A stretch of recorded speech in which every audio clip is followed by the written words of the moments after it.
जय हिंद दोस्तों, स्वागत है आपका आपके अपने यूट्यूब चैनल चुन्नू जी के सेंटर पर। आज से मैं आपको बीपीएससी टीआरई 4 का तैयारी कराऊंगा, तो पूरे जोर शोर से लग जाइए। मैं अभी भूगोल से, ठीक है, भूगोल से जो चैप्टर लेकर आया हूँ वो है सॉइल यानी मृदा। ठीक है, तो चलिए 35 से 40 प्रश्न मैं अभी आपको कराऊंगा जो वन लाइनर में है। और ये आपका कोस्मस पब्लिकेशन महेश बर्नवाल जी द्वारा लिखे हुए एनसीईआरटी सार संग्रह का बुक है जो एनसीईआरटी पर पूरा आधारित है। चलिए देखते हैं। आप देख सकते हैं यहाँ पे जो भारत की मृदाओं का वर्गीकरण है वो कैसे है।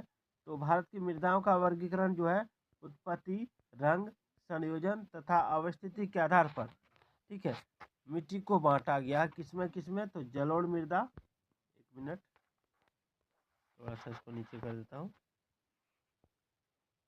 जलोढ़ मृदा, काली मृदा, लाल और पीली मृदा, लेटराइट मृदा, शुष्क मृदा, लवणीय मृदा, पीट मृदा, ठीक है, और वन मृदा।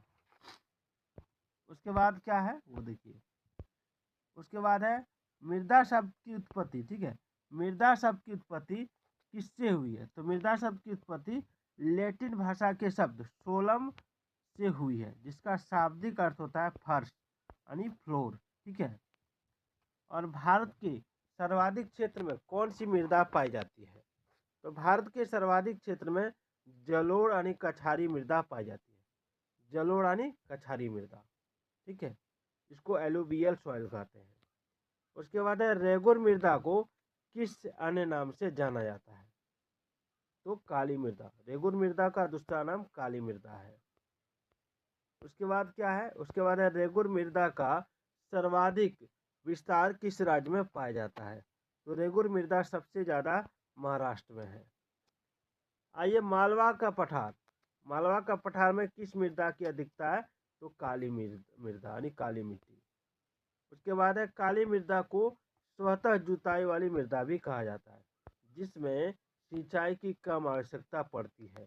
यह मृदा कपास की खेती के लिए सबसे उपयुक्त माना जाता है। ठीक है, उसके बाद है पीला रंग। पीला रंग फेरिक ऑक्साइड के कारण होता है। कोई भी मिट्टी जो है उसका पीला रंग क्यों होता है? तो फेरिक ऑक्साइड के कारण। जबकि लाल रंग लोहे के ऑक्साइड के कारण होता है। और लेटराइट मृदा मुख्यतः किन राज्यों में पाई जाती है?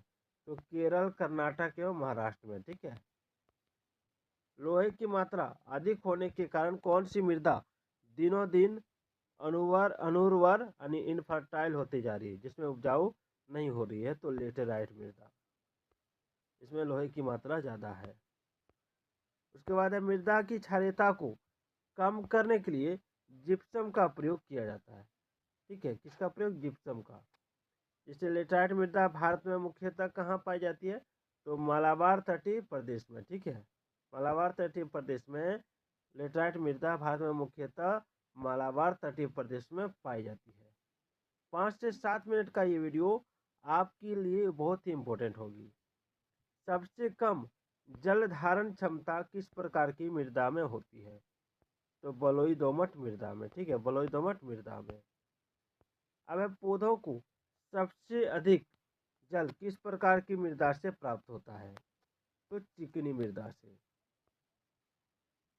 अब है मृदा की उर्वरता बढ़ाने के लिए कौन सी फसलें उगाई जाती है? तो दलहनी फसलें। याद रखिएगा, दलहनी फसलें। ठीक है, एक चीज यहाँ देख लीजिए कि लाल लाल और पीली मृदा अम्ल प्रकृति की होती है, जिसमें नाइट्रोजन, फास्फोरस एवं ह्यूमस यानी जैव पदार्थ की कमी होती है। ठीक है, चलिए आगे बढ़ते हैं। सारे प्रश्न आपकी परीक्षा के लिए इम्पोर्टेंट होने वाली है, तो पूरा वीडियो देख के जाइएगा। जैसे उसके बाद है चंबल घाटी। ठीक है, चंबल घाटी का निर्माण किस भौगोलिक प्रक्रिया से हुआ है? तो अवनालिका अपर्दन, गुल्ली इरोजन से, अवनालिका अपर्दन से चंबल घाटी का निर्माण हुआ है। ठीक है, अब चाय बागानों के लिए कौन सी मृदा उपयुक्त है? तो लेटेराइट मृदा।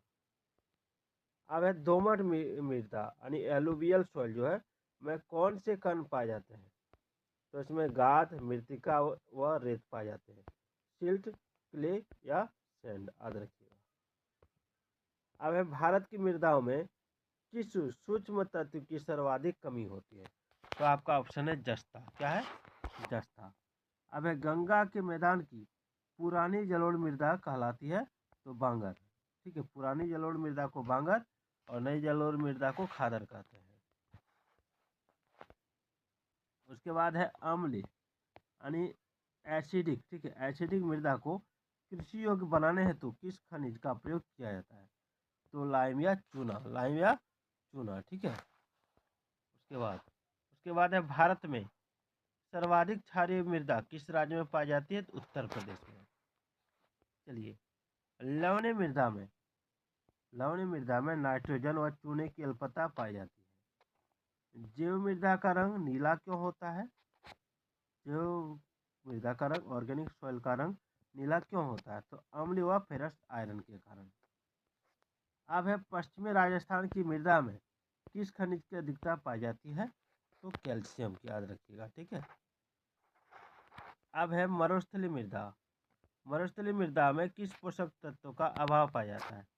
तो नाइट्रोजन का। मरुस्थलीय मृदा में नाइट्रोजन का अभाव पाया जाता है। मृदा अपरदन को किस प्रकार रोका जा सकता है? तो वनारोपण द्वारा, यानी पेड़ लगाने से। पीएच मान के अनुसार मृदा की प्रकृति देखिए 1 से 6। ठीक है, अगर 1 से 6 पीएच मान अगर मिट्टी का 1 से 6 है तो वो अम्लीय मिट्टी है, एसिडिक सॉइल। और 7 है तो उदासीन मिट्टी यानी न्यूट्रल सॉइल है, क्षारीय सॉइल है। नहीं, न्यूट्रल सॉइल है, ना क्षार ना अम्ल। और 8 से 14 है तो क्षारीय मिट्टी है। ठीक है, इसको अल्कालिन सॉइल कहेंगे। आगे तो दोस्तों ये था आपका 35 से 40 सवाल इसमें है। ठीक है, अगर आपको पीडीएफ चाहिए होगा तो एक बार कमेंट जरूर कीजिएगा। तो फिर मिलते हैं अगले वीडियो में, तब तक के लिए जय हिंद, जय